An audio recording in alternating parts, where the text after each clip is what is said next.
everyone. Welcome to One Life Radio here on 1190. This is Bernadette. Good morning, and I'm here with Dr. Jeremy Webster and Danny Miles in the control room once again. Bernadette, how are you doing? I'm great, and it is Tuesday, the second day of back to school for myself and my family. Did you get your sunlight today?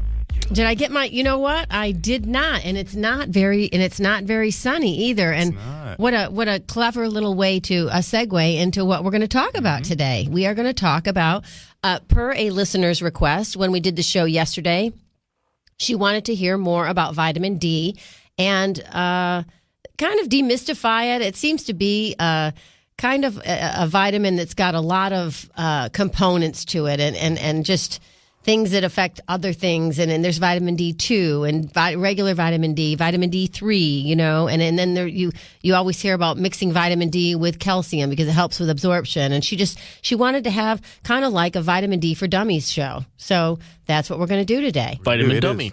Vitamin D for dummies.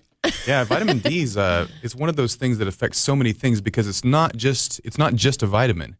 It could actually be classified as a hormone. Exactly, and that's a lot, I think, of the confusion related to this vitamin, if you will. It's not just a vitamin. We're going to get all into that. So, Danny, I saw that you got your protein powder. You got your stuff. I got my stuff from Doctor. Doctor, and did you eat breakfast this morning, Danny? I just had an apple and a granola bar. Apple, oh, that's better than nothing. I start the Gem Cleanse in a couple of hours.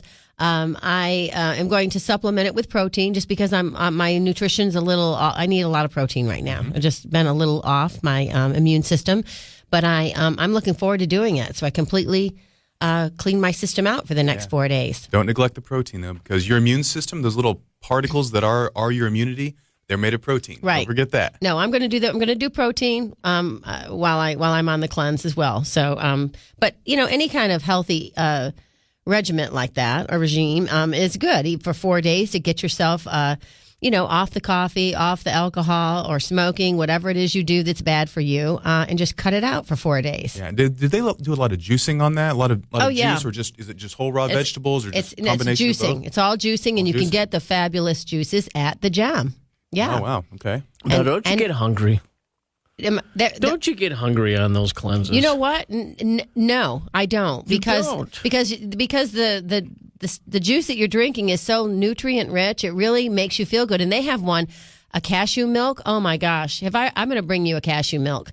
The cashew. Actually, you brought me. Is it the same one that you brought me about a month back? Yeah, with a little bit of cinnamon in it and stuff. Yeah, I didn't like it. Well, you're odd because it's delicious. I'm just saying, because it was healthy and good for me, I drank it, but I was like, hey, because I heard you going off on it like, oh, this is so good. Oh, man, I thought it was delicious. Danny, because it was healthy, Danny had a gag reflex to it. It was like, I did not.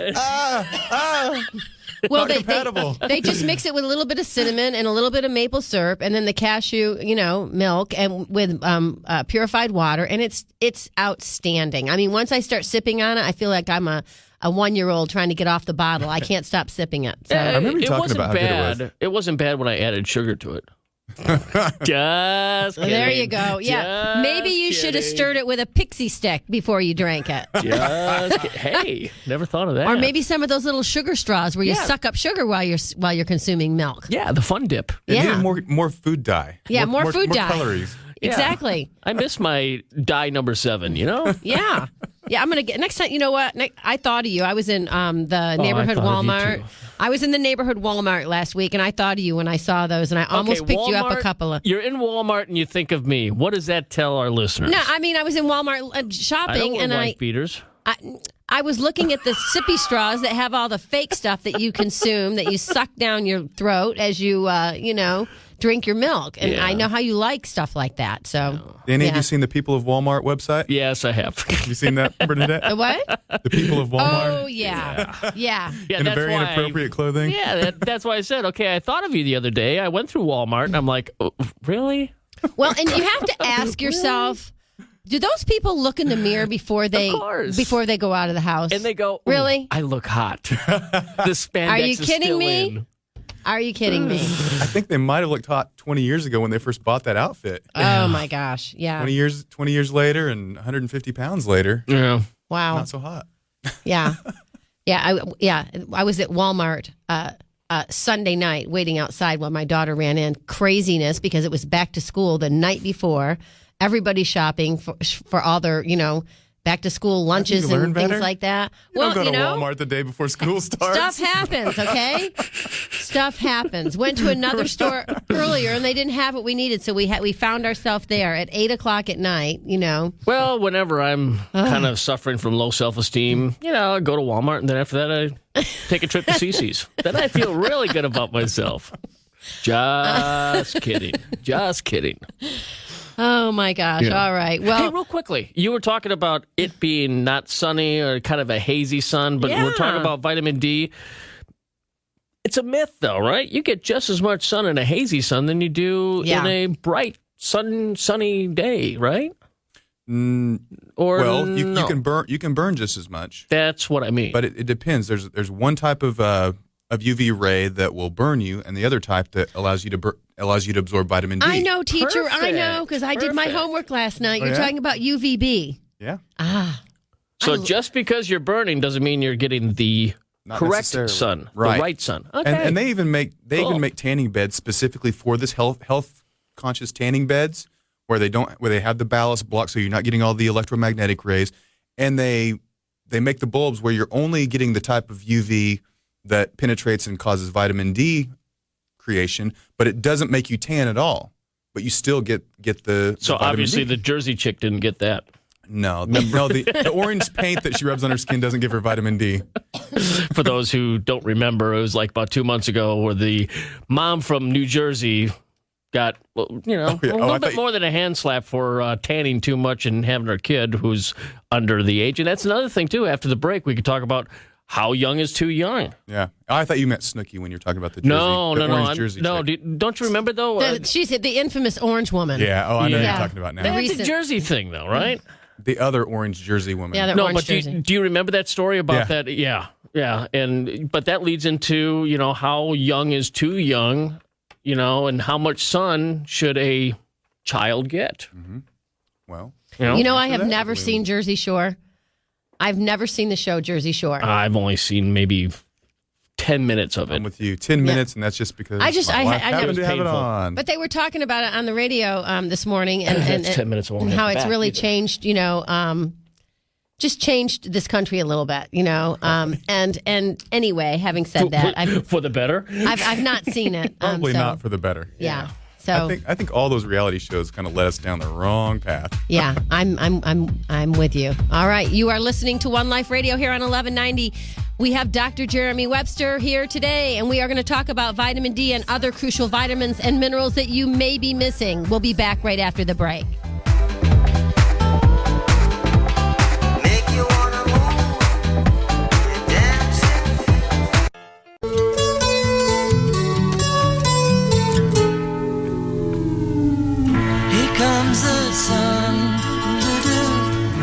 Comes the sun, I say it's all right. It's all right. That's right. Here comes the sun. I love that song. That's such a pleasant song. It always makes you feel good when you hear it, Good song. Who's it's an oldie but goodie. Danny, is that John? Who is that? No, that's George Harrison. George Harrison. I knew it was okay. It was a Beatle. I was thinking it was one of the Beatles. I almost said John Lennon because George Harrison didn't record many songs. Yes, he did. A lot of good stuff. A lot of stuff he did. A lot of stuff. Yeah. Yeah. He did a lot. Okay, name them. Probably. Here Comes the Sun. That one. I remember one about Lord or Jesus or what is it? The My Sweet Lord. My Sweet Lord. My Guitar Gently Lord Weeps. Jesus, My Sweet Lord. No, what is it? Okay, so what's the other one? My what? My Guitar Gently Weeps. Oh, I didn't know that was his song. That was his song. I've got my mind set on you. Wow, are you guys old? How do you know all these? That's the only one I know because I'm from the 80s. All right. Well, let's get back on. We'll get back on task here. Recorded some songs. George Harrison. Yeah. So yeah. All right. So vitamin D. Vitamin D. Nothing to do with vitamin D. That was the hook.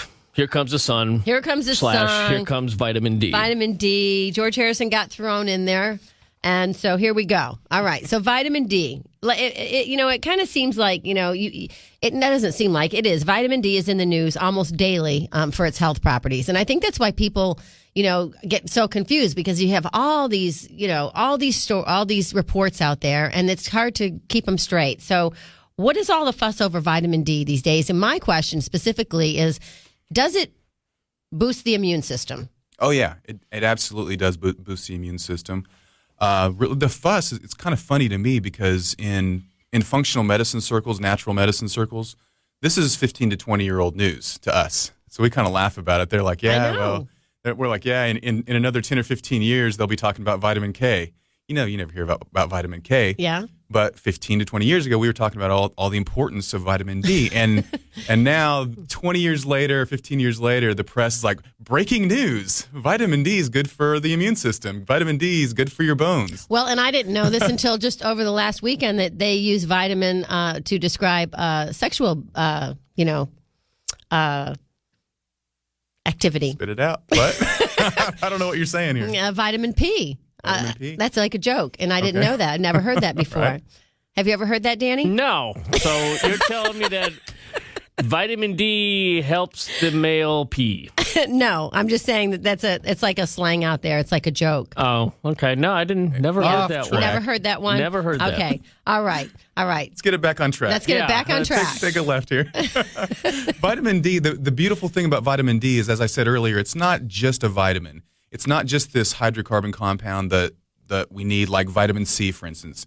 Vitamin D acts as a hormone. In fact, it is a hormone. And it's not only a hormone, but it's a top-tier hormone, meaning it has direct impact on the genetic expression of your cells, meaning it influences your DNA in virtually every single cell in your body. Not every single cell, but almost every single cell has vitamin D receptors on the nucleus of the cell, which means when you have enough vitamin D, it helps your genes turn on and turn off. We know of at least 2,000 genes, and think about that. 2,000 genes out of 34 or 36,000 genes in the entire genome, at least 2,000 of them are influenced by vitamin D. Wow. So vitamin D is really important. Yeah, so my point in saying this is not to get complex with this, but to say when we ask what is the function of vitamin D, and the first thing a lot of people think is, well, it helps you absorb calcium so your bones can get strong. And I say, yeah, that's one, but 2,000 genes that all do different things are influenced by vitamin D. So that's why we can start talking about dozens and dozens and dozens of things, and vitamin D could have an influence on virtually any of those things. So when we start talking about immune system, absolutely your immune system requires vitamin D to function properly. Certain antibodies and certain functions of your immune system are dependent on vitamin D. And if you don't have vitamin D, we know that low vitamin D levels and living in northern climates, especially if you have darker skin and you can't absorb your vitamin D efficiently because you're not really supposed to live in northern climates, your vitamin D goes low. Your risk of a lot of immune-based problems like cancer, like autoimmune diseases such as rheumatoid arthritis or multiple sclerosis, these things all start to go up as your vitamin D levels go down. So it's crucial for that, but it's also crucial for a lot of your hormone activation, for example. Well, let's talk about it being a hormone. Okay, so vitamin D is also a hormone. Yeah, and that has to do with how it acts upon your cells and causes this change in your genetic expression. So it binds to the nucleus of your cell, which is the house of your DNA in every cell, and that makes your genes either turn on or turn off. And if you don't have enough vitamin D, some of these genes that are supposed to be, well, let's call it suppressed and not necessarily turn on most of the time unless there's an emergency, they might accidentally be turned on and start producing these enzymes or producing these proteins that aren't really good at certain times. Could a deficiency in vitamin D cause a hormonal upset? Yeah, because vitamin D is a hormone itself. Right. So it could have a domino effect on your other hormones and send them out of whack? Yes. Send them high or low? Exactly right. What happens, like with insulin resistance, for example, there's two places that I know of where vitamin D is crucial for insulin production and the way our cells react to that insulin. So vitamin D is required for the cells in your pancreas. They're called beta cells. Vitamin D is required for those cells to just produce insulin from the start. Now, insulin is required for us to keep our sugar under control, but it's also required for us to store protein, to store fat when there's excess sugar in our blood. And it also kind of helps us use a lot of our other hormones like testosterone or estrogen or some of the others. Insulin seems to be this other master hormone, but we can't even produce it properly without vitamin D. Once we do produce it, every cell in your body depends on vitamin D to be able to properly accept or recognize that insulin, so that insulin doesn't work right even if you make it, or even if you inject it, it won't work properly without vitamin D. So there's at least two places as far as insulin goes. Now, another hormone that I know that vitamin D is really closely tied to is thyroid hormone. Your gland, this tiny little gland behind your throat, makes thyroid hormone, but it's not very active in the body. So your liver has to convert that into a more activated form called T3. That conversion is vitamin D dependent. Wow. So your thyroid gland and the rate of your metabolism can also be very much dependent on vitamin D. So it could make your testosterone level high or low? It could, because of the effect it has on insulin, yes, but thyroid, not testosterone. Right. The thyroid level, you might not be able to activate your thyroid hormone, even if your thyroid gland is healthy. Remember, the thyroid gland makes the hormone, but the liver activates the hormone, meaning it turns it on. It's so complex. So vitamin D is required for that. So think about it. If you have low vitamin D levels, you might have a sluggish thyroid, and you might have insulin resistance. Mm-hmm. Two things that can lead to fatigue and weight gain, fat gain, big time, just because of one simple vitamin deficiency. Wow. But it's not a simple vitamin. And it's not a simple vitamin. And that's why we're talking about it, because there is so much to know. So can we get enough vitamin D from the sun?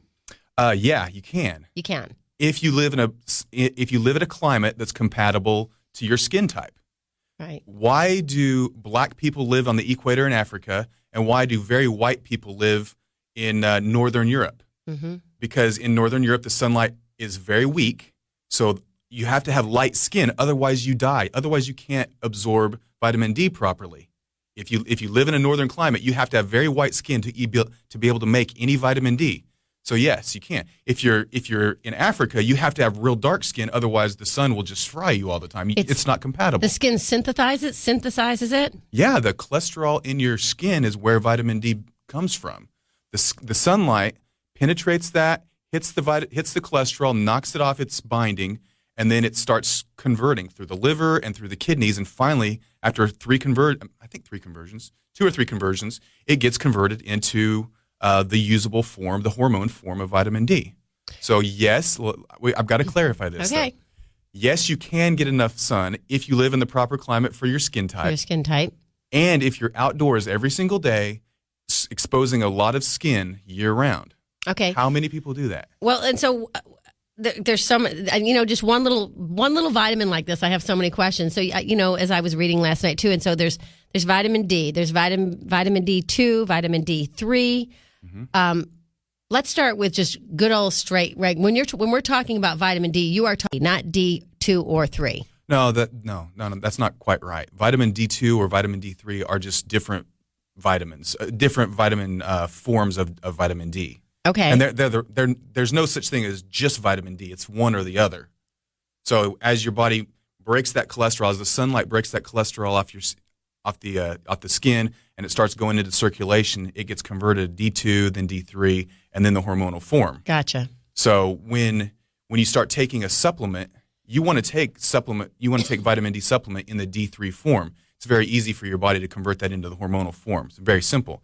If you take the D2, which is what they make, is what the pharmaceutical companies are prescribing, the doctors are prescribing this D2, it's a lot more difficult for you to raise your vitamin D levels in your blood if you take that prescription form. It's not the form that we should be getting. It just doesn't work very well. So for those of you out there listening, if you're going to take a vitamin D, you say take D3? D3 is the one to take. D2 has been shown to not raise your blood levels of vitamin D very well at all as compared to equivalent levels of vitamin D3. Plus, vitamin D3 is your natural form. Vitamin D is natural.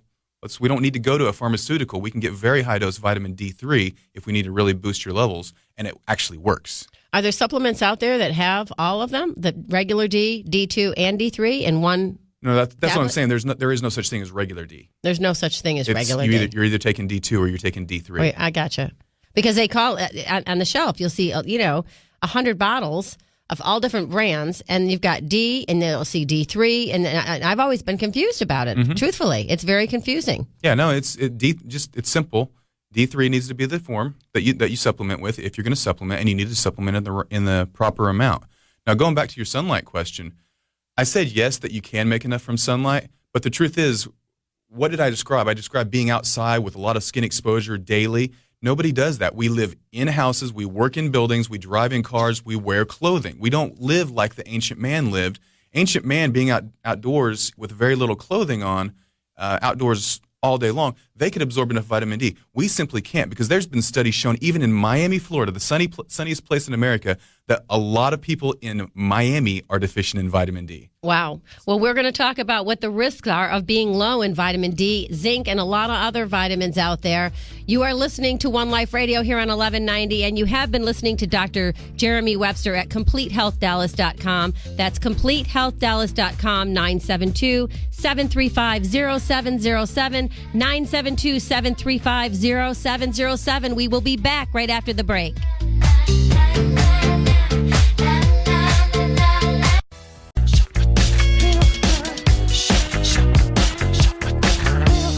Welcome back to One Life Radio here on 1190. This is Bernadette, and we have Dr. Jeremy Webster in studio. You can find him at CompleteHealthDallas.com, CompleteHealthDallas.com, 972-735-0707. Hey, if you're out there listening, give us a call. You can call us at 214-787-1190, 214-787-1190, or 817 I got my 81. What is it, Danny? Help me out here. I'm having a moment. You were doing fine. I was doing fine. 214 or 817-787-1190. Yeah. See what no sleep will do to you? I'm covering it up really well. Vitamin S. But yeah, I've got vitamin S, which would be vitamin sleep. Yeah. We've got a chest cold going on in our house. And I just got a text from another friend. She's not well either. There's a lot, I don't know, just a lot of stuff going on. And I can't help but wonder if it's got to do with all that spraying, all that stuff they're putting in our air. I just can't help it. That's where my mind goes. And I could be completely wrong. All that stuff, they're endocrine disruptors. I know that. Yeah. I know they're carcinogenic, meaning they stimulate cancer growth. Well, I know they're neurotoxic. They sprayed the heck out of Sunnyvale, I'll tell you that, because they had 2 cases there in itself, and the whole Metroplex I think only had what's the recent numbers on that? Do you know, Danny? I don't. I really don't. I don't know either. I don't know if I know Texas 10. is the state with the most cases in the nation. Wow. And is it just isolated to North Dallas? Because it seems like that's all you're hearing about. I don't know. I don't know if they're I getting do not any in know. Houston or Austin. I don't think they're spraying in Houston, because my niece was here recently from Houston, and she's, very much into natural medicine, and she never brought it up. So I would be surprised if they're not. Otherwise, she probably would have said something. Well, yeah, just know that it's rough stuff. It disrupts, like I said, your hormone levels. It increases cancer risk. It's a neurotoxin, meaning it disrupts your brain. But is there enough in the air for that to... It's a good question, you to Danny. go out of whack? Did you see his face? Now, the listeners can't see his face, but... That's a good question. Yeah. I'd say if there's enough to kill a bunch of mosquitoes, it's probably enough to affect you in some way. Ew. That's all I can really say. What's worse, that or having West Nile virus? Well, are those people that got it? Most people that get exposed don't get West Nile. Exactly. It's an immune problem. Right. It's like all of those big scares lately that... you're going to. It's not swine flu. Swine flu is going to kill all these people. Well, it ends up killing 15 people. I'm sad for those 15 people, but those people were probably sick and going to die from something anyway. That's typically what happens. They have a compromised immune system in the first place. Compromised immune. And I think you probably have more deaths, from botulism than you do from West Nile virus. Obviously, on a daily basis. More deaths from shootings in Chicago. You have more deaths from Tylenol overdose or aspirin overdose. Sure. There was another shooting I read about last night, and it was very late. I was the last thing when I shut down my computer, I remember thinking, oh my gosh, they wounded 9, killed 2. Trying to remember where it was, but I'm like, is it ever going to... I think it was Chicago. Was it Chicago? Okay. Yeah, 9 more, yeah. Yeah. It was it was a disgruntled employee. It's completely out of hand. Yeah, it is out of hand. Mm-hmm. And you have to ask yourself, so what I don't know if everyone agrees with me on this, but I think if you threaten public safety, you should be immediately subjected to a psychiatric evaluation and put somewhere until they figure you out. If you threaten public safety. I'd say if you go, most people are. If you go around shooting I don't people, know. No, they're not. I'm not going there, but I'm telling you, there are a lot of municipalities and school districts that don't have strong policies and procedures that handle things that well. And that's all I'm going to say. So I'm going to do some investigative reporting. I am. I'm going to find out more about it, but I'm not ready to talk about it now. So let's talk about vitamin D. Real quickly, vitamin D, for the average mortal like me out there, we have this perception that, vitamin D, well, you get it from whole milk. Mm-hmm. Yeah, only because they fortify it. They put a vitamin in the milk. That's what my question was. So that's why when you go to the grocery store and you see fortified with vitamin D, right. Well, what is the best source, aside from sun, what is the best source of vitamin D? Well, if you're going to get it from a food, one of the only foods you can get really adequate levels of vitamin D from would be cod liver oil. Yeah, that's on my diet. Yeah. Not just your standard oil, but standard fish oil, but cod liver oil specifically. Cod liver oil specifically. And then I read fish and eggs are some of the top foods. But you don't get a lot, though. There's just not a lot. And if you look at the levels that are in a glass of milk, for instance, it's about 4,000 IUs, 400 IUs. And I can tell you from lots of clinical experience, I test vitamin D in every single one of my patients, and if they don't have adequate levels, we boost them up.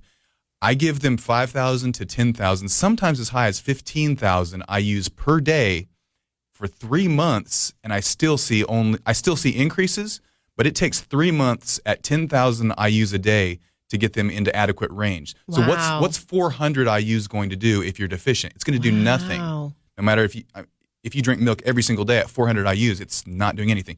That's so incompatible with our basic physiology. If you go outside and take your shirt off and get 20 to 30 minutes of sun exposure, you're getting 10,000 to 20,000 IUs of vitamin D production. So I find that interesting. So that's one of the first things that you check your patients for because it's that critical. It is. I mean, it's unbelievable the problems that result when you have low vitamin D levels. Do you find that a lot of a huge percentage of your clients come in with that are vitamin D deficient no? At this point, based on the way we live, how we don't get any exposure of sun all day long. We're all inside. We're all in buildings. We all wear clothes. If we're outside, we're usually in our car with a hat on. We don't get it. I'm surprised when I find someone who's not vitamin D deficient. That's how rampant it is. Even in Texas, where we get this more penetrating sun than we do up north, it's still easily 90% of my patients need vitamin D supplementation. And they need a lot. 400 IUs is not even close to adequate. So vitamin D overload for the weekend warrior like myself is not enough if I don't get it on a daily basis. Right. Meaning, you're only going to get a certain Saturday amount. and Sunday, I'm out at the lake, and and I joke about it, saying, "Well, what are you going to do today?" Well, I'm going to get vitamin D overload. Mm-hmm. Basically, I'm going to burn myself to a crisp. So what about there's a lot of people out there that don't have the money to go and test. They just don't. They're having trouble feeding their kids. How do you know if you're low if you can't go and get a test done? Well, you don't know if you're low. That's the problem. There aren't any symptoms? Yeah, there are lots of symptoms that could be vitamin D, but they're not necessarily always vitamin D. There's not any one that's it, nailed it. Right. Like I said, if you have low vitamin D, you could have a problem with your thyroid. But you could also have a problem with your thyroid because of a dozen other things or 24 other things that I could rattle off. We don't need to get into that, but it could be one or the other. If you have a low immune function, it could be low vitamin D, but it also could be toxicity. Or it could be a lot of other things why you have, it could be low zinc levels. If you have poor bone health, it could be low vitamin D. But it also could be low magnesium or the fact that you don't do any aggressive exercise. So there's a lot of reasons for a lot of these possible symptoms. I do look at all the symptoms in conjunction and say, well, you have a lot of symptoms that might be vitamin D. There's a good chance you need some vitamin D. But with this said, $38 for a vitamin D test, it's worth it. And that'll tell you how low you are. It'll allow you to monitor your levels so that you know when you get those levels back up into optimal range, and then you want to keep those levels in optimal range. Getting them into optimal range and then going back to what your old lifestyle just means you're going to go right back to those low levels of vitamin D. Does stress deplete your vitamin D? I don't know. Okay. It depletes a lot of things. Mm-hmm. It depletes zinc. It depletes your serotonin. It messes up your sugar metabolism. So it affects a lot of the same things, that vitamin They're all D related. influences, like your insulin resistance, like your thyroid. It has a lot of effect directly on those systems in the body, as does vitamin D. I don't know that it would directly cause you to be depleted of vitamin D, though. I just don't know. Are there other nutrients that work well with vitamin D? Or that I shouldn't Yes. say that work well with them. Yeah. Yeah, absolutely. Let's take vitamin D like from its basic, most common function that almost everybody knows about. It helps you absorb calcium so that Right. you can build stronger bones. Well, vitamin D just allows you to absorb calcium from your food. You eat food that has calcium in it. You have to absorb it from your gut into your bloodstream. Now, that's the function of vitamin D primarily. Once that happens, if you don't have vitamin K, that calcium might stay in your bloodstream and cause calcified arteries, or it might start depositing that calcium in your joint tissue and causing osteoarthritis, or you might start depositing in your kidneys and might contribute to kidney stone formation. So vitamin K will make sure that calcium goes from the bloodstream into the bones so that it can be utilized to build bone tissue. Wow. So that's vitamin K to me is something that always needs to go hand in hand with vitamin D. And you never hear Period. vitamin K. I mean, Like I said, the mainstream is 15 vitamin P. True. I can't believe you've never heard. Yes, I can believe because I never heard that either. I've never heard of that. till She's like a week ahead of ago. you. She's a I'm week ahead of you, Danny. Where have you been? I'm taking you to school, son. No. Okay, doctor. We reach our how do you maintain? Let's say your patient is at a optimal level of vitamin D. Mm-hmm. You said now the thing is to maintain it. How do you maintain it? How do you is it? You take it. Because you didn't tell me. Basically, you told me cod liver oil. Well, sorry, I don't really put that in my. That's Right. not. I've it's never- not on the dinner table. I mean, what nutrient? How do you get it? How do you maintain it? Well, if you need it, you need to be taking a high dose supplement. Like I said, if you're low, I give you 10,000 international units a day, and that's required to really get your levels up into this optimal range. Mm-hmm. Once you're there, you don't need don't need to continue taking 10,000 because you could actually drive your levels higher than is required. So I drop you down to a maintenance dose, 2,000 maybe, 4,000, 5,000 a day. You don't need 10,000, but you can take 5,000 a day indefinitely and not, in most people, not drive your levels out of range. So that's basically targeted for people who obviously work all day. They don't get out in the sun. Right. Well, and Everybody. and when you do, People who like own houses and work in buildings. well, and women cover up. They run from the sun to protect their skin because we spend so much money trying to keep it youthful. Sure. And So this big scare with cancer. Well, and let me ask you this: the change of seasons. Once winter comes around, More Is requirement it- for vitamin D. because obviously, you're not going to sun yourself in 20-degree weather. My patients that have reasonable vitamin D levels, I tell them, what do you do in the summer? Oh, I go play golf in short sleeve shirts and shorts twice or three times a week. I say, okay, when the summer's over, get back on your vitamin D. But if you're getting that much sun, you can probably make it through the summer and maintain your levels, but you need to get on it starting September or October because, yes, you're right. When the sun shifts back down, you don't get adequate penetration from the sun. Now, It just doesn't work. when you say adequate sun, is that like an hour a day, or is there a time of day? Let's say 10 in the morning, or is late afternoon a better? No, it's the most penetrating times of the day. That 10 to 2 sun, that's when you get the most, and it depends on, and it doesn't take a long time. It has to do with the sun being penetrating enough. So the closer you are to the equator, it's more penetrating. The more midday, it's more penetrating. So 10 to 2 in Texas is pretty adequate for most people, as long as you get good exposure. If you have your shirt on and your hat on and pants on, that doesn't do it. It's not the heat. It's the sun hitting your skin. Mm-hmm. And the other weird thing about this is since it's right on the surface of the skin where this acts, if you go take a shower afterwards and you wash your arms and your legs with soap, it wipes most of that vitamin D off, so you don't Really? absorb it properly. Wow. So, when did soap exist? Soap didn't exist 5,000 years ago. It's not really natural for us to be washing off with soap every time we go out in the sun. With that said, I'm not telling you not to take showers, but I'm just Yeah, saying. what are you telling us? I'm just saying, even if you get a lot of sun, if you're like the normal person and you wash off with soap, you still might not be getting adequate Whoa. manufacture of vitamin D. This is very complicated. Just take vitamin There's D. a It's lot that to simple. know, and we're not done yet. We'll be back right after the break.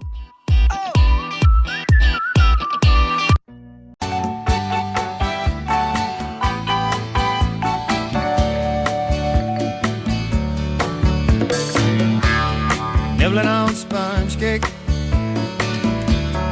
watching the sun bake.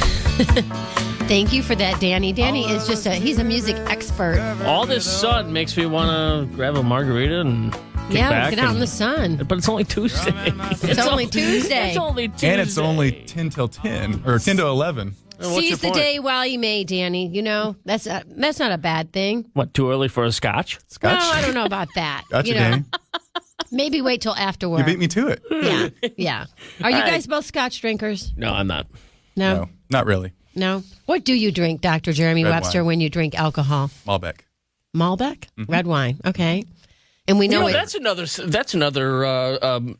What wines and what alcohol is good for you? Obviously, within moderation. Yeah. But I'm a gin drinker, and I've heard that gin is not really too healthy. Yeah, I wouldn't think probably so. not.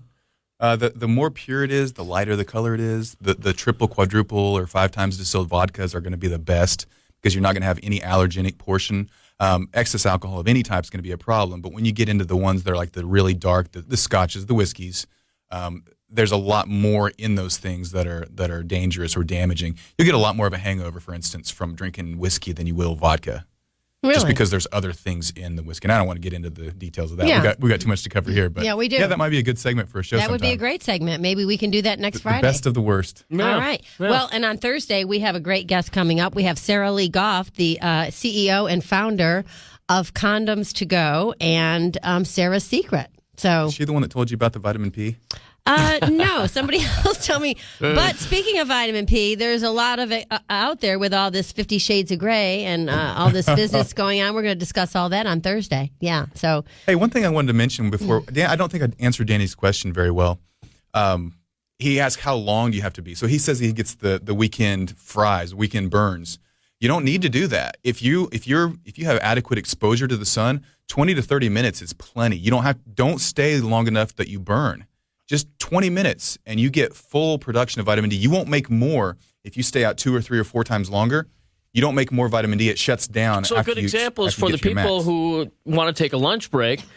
They could go take a lunch break. take your sit shirt outside. off. No, I mean sit outside. If you're in a short sleeve shirt, sit outside. That's a good way. a good way. And rather than getting, as I was kind of alluding to, rather than getting 3 hours of sun all in one setting, you're not getting any more vitamin D from 3 hours of sun than you would from 20 minutes of sun. So much better to get 3 hours of sun spread out over 6 days, 30 minutes at a time, than 3 hours all at once. Because all you're getting from 3 hours of sun is sunburn, and then you get increased risk of certain skin cancers. So let me ask you this then. In the winter, of course, the sun is closer to the earth than the summer. Now, with that said, November, it's 60 degrees out, and you want to sit outside. What's that based on? Huh? What's that based on? Well, that's what The winter, the sun is closer to the earth? Yeah. I don't think that's right, Danny. Is it? No. Winter and summer are based on the tilt of the earth, tilting back and forth. That's what I've... Anyway. Now, it does go in an ellipse as it goes around the sun. So you might be right in North America, but that wouldn't necessarily be true overall in the world. Well, my point... Okay. Danny is always close to the sun. He loves the sun. My point being, it's November. It's 60 degrees out. And you want to go and have a cocktail or whatever outside. Mm-hmm. Is that the same intensity than, let's say, a July afternoon where it's 90? Not even close. Because of the tilt of the earth, the sunlight's coming at a less direct angle, so you don't know. You do not get the same. It would be the equivalent of saying is the sun is penetrating at the equator versus North Dakota or Canada. No, it's absolutely not. The angle is different. When it comes into the atmosphere and it's not direct, a lot of it reflects and bounces off the atmosphere, so you don't get near as much of that UV ray, so you don't get near as much of vitamin D penetration. So that's where the supplements kick in the winter months. Yeah, most people, like I said, even my patients who had decent levels in the summertime, I still tell them to supplement throughout the fall and the winter. And then maybe in the spring and summer, they might not have to if they get plenty of sun exposure. Or go on weekly trips down to the equator. Well, what are some other important nutrients that we're missing? A big one I'd like to talk about is zinc, because it kind of plays with a lot of the same things that vitamin D plays Well, with. and when you think of zinc, I automatically think immune system again. Yeah, like I said, those are two huge players with the immune system. Get those levels checked. The great thing about zinc is I test those for free in my office. There's a taste test that works just as good as a blood test. It's just as valid. And if you have enzymes that are zinc dependent on the tip of your tongue, and if you can't taste this liquid properly, that means you don't have adequate zinc to make those taste buds work right. So that's a simple way to say whether you have good zinc levels or not. But zinc's not one of these simple things that just affects the immune system. It affects your ability to respond to insulin, just like vitamin D. And it also has some really important functions with the thyroid. It helps activate the thyroid hormone, just like vitamin D does, and selenium. But it also is key in the production of making your thyroid gland work properly. It's crucial for protein synthesis, and it's crucial for a lot of your sex hormone, your testosterone and estrogen production and maintenance. If you don't have enough zinc, sometimes your testosterone, especially in males, ends up all turning into estrogen. Oh, wow, and that's you scary. have all these problems. Lord, we got to fix that. Aromatization. That perked Danny up. Yeah. Danny? Well, correct me if I'm wrong, though. It's easier to get zinc supplements than it is vitamin D. I don't know why you would say that. Is it difficult to get? It seems like I always see over-the-counter zinc supplements. Yeah, but I see vitamin D and all. Okay. Yeah. All right. Yeah, you go to any place that sells vitamins, and they'll have a vitamin D section. They're both equally easy. Now, fact or fiction, and I think I've asked you this before, if you're deficient in zinc, it affects your nails and your hair and what have you. Yeah, it is a mineral, so it does have a lot of effect on the growth of those things. Yeah, and in fact, zinc is required for the growth of, or the synthesis of, all of your proteins in your body. So those nails, those tissues are made of proteins, so they do require zinc. But yeah, you'll see ridges potentially. You'll see white spots in your nails. You can see your nails become even more and more unhealthy than just having little white spots. They can become yellow if you're deficient in zinc or some other minerals like magnesium, or if you just have a gut that's so wrecked that you can't absorb these things, even if you are taking inadequate amounts. Yeah, you know what I wanted to ask you, speaking of absorption, vitamin D, because a lot of vitamin, depending upon which one it is either fat soluble or water soluble. Yeah. What is vitamin D? Fat soluble. It is fat soluble. So when you start talking about the nutrients that work well with vitamin D, it's the other fat soluble nutrients. Vitamin K is also fat soluble. Which means you have to be careful of how much you take, because you can overload on it. You can overload potentially on vitamin D, although it's not really practical to say that we can overload it. It doesn't really happen in reality. If you don't have enough vitamin K along with it, though, your calcium can build up in your bloodstream, and that becomes a problem. It's not a toxic level of vitamin D that's causing this. It's inadequacy of vitamin K, because, again, vitamin D absorbs it into the blood. Vitamin K takes it from the blood into the bones. So you need to have both. Wow. Also, if you take a lot of the other fat-soluble vitamins like vitamin A or vitamin E, you can inhibit your ability to absorb vitamin D. So you need to have these kind of in balance and be watching these things. So, do they have supplements that have the vitamin D and the vitamin K mixed so that it's just readily available? You don't have to buy two separate? I never give vitamin D unless it's blended with vitamin K. All right. Period. And I also make sure that they're also taking at least a multivitamin that has a nice vitamin A and vitamin E, which are the other fat-soluble vitamins, because taking a lot of one can cause the other one to go down, or can prevent your absorption. So you need to maintain balance, and you need to get adequate levels of vitamin D, or optimal levels, not just adequate. There's a big difference between adequate and optimal. Yeah, well, you were saying 10,000 IU for some people. When they're really, really low for 3 months, and then you recheck. Yeah, recheck and make sure that they're up to optimal levels. Then we back the dose down to maintain those levels. The difference between adequate and optimal. Adequate was kind of the term, or the levels established to just prevent the disease that's caused by low vitamin D. So if you get really, really, really low, you get osteomalacia or rickets, which is softening of your bones. And that's the ultimate problem that results from very, very low vitamin D levels. Well, this 400 IUs that's like in milk, or these basic like USRDA, 100% RDA supplements, that's just enough to prevent rickets. That's just enough to prevent your bones from melting. So wow. That's adequate to prevent disease, but optimal is much, much higher than that. Well, I hope everyone out there listened to the lesson today. I know I did. I learned a lot. Important. And it is important. Your health is the most important thing that you have because you get one body, you get one mind, you get one life. Get out there today and make the most of it. One life when it's one need in the night. One love.